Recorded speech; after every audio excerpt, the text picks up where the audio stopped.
লোকসভা নিৰ্বাচনৰ পূৰ্বে এতিয়া পুনৰ শক্তি বৃদ্ধি পাইছে কংগ্ৰেছ দলৰ। এবাৰ নতুন দিল্লীৰ কংগ্ৰেছৰ কাৰ্যালয়ৰ এখন যোগদান সভা অনুষ্ঠিত হৈছে।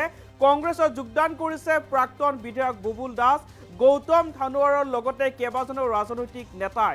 উল্লেখ কৰিব লাগিব যে গৌৰৱ গগৈৰ উপস্থিতিত অনুষ্ঠিত হৈছিল এই যোগদান কাৰ্যসূচী আৰু এই যোগদানে কিছু পৰিমাণে হ'লেও এতিয়া কংগ্ৰেছ দলৰ শক্তি বৃদ্ধি কৰিছে।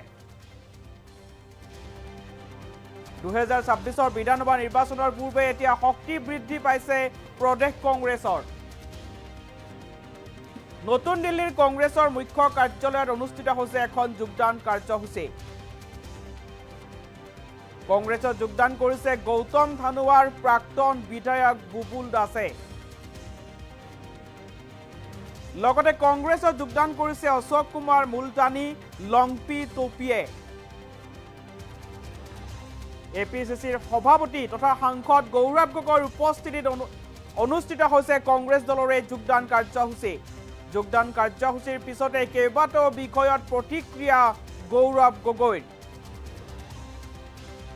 আৰু 2026 অসম বিধানসভা নিৰ্বাচনৰ পূৰ্বে এতিয়া শক্তি বৃদ্ধি পাইছে প্ৰদেশ কংগ্ৰেছৰ। নিৰ্বাচনলৈ যিহেতু আৰু কেইটামান মাহ বাকী আছে, নিৰ্বাচনৰ প্ৰাকখনত আজি নতুন দিল্লীৰ কংগ্ৰেছৰ মুখ্য কাৰ্যালয়ত এখন যোগদান সভা অনুষ্ঠিত হৈছিল। যোগদান সভাত উপস্থিত আছিল প্ৰদেশ কংগ্ৰেছৰ সভাপতি গৌৰৱ গগৈ। গৌৰৱ গগৈৰ উপস্থিতিতে প্ৰদেশ কংগ্ৰেছৰ আজি এখন যোগদান সভা অনুষ্ঠিত হৈছে।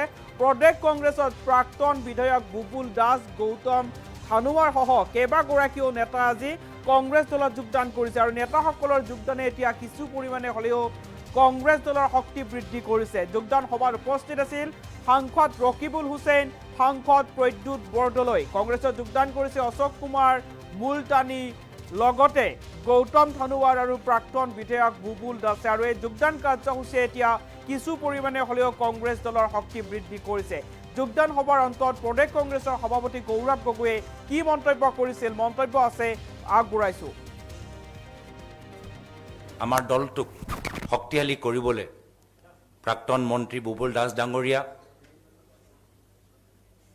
চাহ মজদুৰ সংঘৰ মাৰ্গ্ৰিটা ব্ৰাঞ্চৰ সভাপতি গৌতম ধানোৱাৰ ডাঙৰীয়া, অসম গণ পৰিষদ দলৰ পৰা গোলকগঞ্জৰ তত্ত্বাৱধায়ক আৰু প্ৰাক্তন ধুবুৰী জিলাৰ প্ৰাক্তন সাধাৰণ সম্পাদক অশোক কুমাৰ ৰয় প্ৰধানী ডাঙৰীয়া, কাৰ্বি আংলঙৰ পৰা বিশিষ্ট সমাজসেৱক ডক্টৰ লংকি টকবি ডাঙৰীয়া আজি কংগ্ৰেছ দলৰ যোগদান কৰিছে। আৰু তেখেতৰ লগত আমাক অলপ দিন আগত যোগদান কৰা বীৰখাং বড়ো ডাঙৰীয়া, এডভোকেট শ্বাহনৱাজ ডাঙৰীয়া, শংকৰজ্যোতি কুটুম ডাঙৰীয়াও আজি ইয়াত উপস্থিত হৈছে। সকলোৱে অৱগত যে আমাৰ কাৰণে 10 তাৰিখ এটা পৰম্পৰা। প্ৰত্যেক মাহৰ 10 তাৰিখে আমি যোগদান কাৰ্যসূচী চলাইছোঁ। যোৱা মাহৰ 10 তাৰিখে আমি প্ৰায় 10,000 মানুহ একেদিনে আমি কংগ্ৰেছ দলক যোগদান কৰিবলৈ আমি সক্ষম হ'লোঁ। এই মাহৰ 10 তাৰিখটো আমি কিয় পালন কৰা নাই?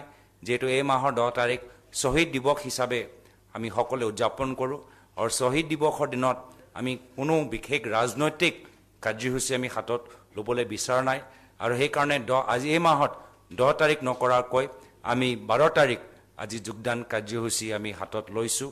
আৰু আপোনালোকে দেখিছে যে বড়ো, মিচিং, কাৰ্বি, কোচ ৰাজবংশী, আমাৰ ধৰ্মীয় সংখ্যালঘু, আমাৰ ভাষিক সংখ্যালঘু সকলোৱে আজি আমাক যোগদান কৰিছে। কিয়? যে সকলোৰ সমস্যা একে, যে নিবনুৱা সমস্যা বৃদ্ধি হৈছে। আৰু নিবনুৱা সমস্যা বৃদ্ধি হোৱা এটা ডাঙৰ কাৰণ হ'ল যে আমাৰ থলুৱা উদ্যোগ লাহে লাহে বন্ধ হৈ গৈছে। আৰু তাৰ ভিতৰতে উদাহৰণ হ'ল চাহ উদ্যোগ, যি উদ্যোগৰ ভিতৰত এতিয়া মাত্ৰ বিজেপিৰ লগত ঘনিষ্ঠ হৈ থকা কিছু ব্যক্তিসকল আজি চাহ উদ্যোগটো চলাই আছে, কিন্তু উদ্যোগ হিচাপে নহয়, নিজৰ কলা ধন লুকাবলৈ সেই চাহ বাগানবোৰ কিনিবলৈ আৰম্ভ কৰিছে। আৰু জনজাতীয় অঞ্চলত যি ট্ৰাইবেলৰ মাটি, য'ত আমাৰ স্থানীয় ট্ৰাইবেলবোৰ সংস্থাপন লাভ কৰিব লাগিছিল, আজি তাত হাজাৰ হাজাৰ বিঘা মাটি আজি বাহিৰৰ কোম্পানীক দিয়া গৈছে। যদিও অসমৰ ভিতৰত এটাহে উদ্যোগ সৃষ্টি হৈছে হিমন্ত বিশ্ব শৰ্মা ডাঙৰীয়াৰ দিনত, সেয়া হ'ল ঘৃণাৰ উদ্যোগ।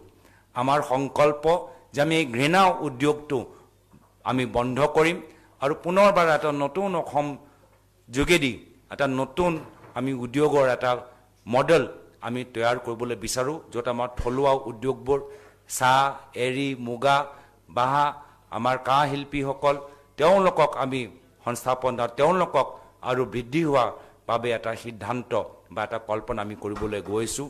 মই বিশেষ দীঘলীয়া নকৰোঁ, কিন্তু আমাক আজি যিদৰে পৰামৰ্শ জিতেন্দ্ৰ সিং ডাঙৰীয়া, কেচি বেণুগোপাল ডাঙৰীয়া দিছে, মই তাৰ বাবে কৃতজ্ঞ।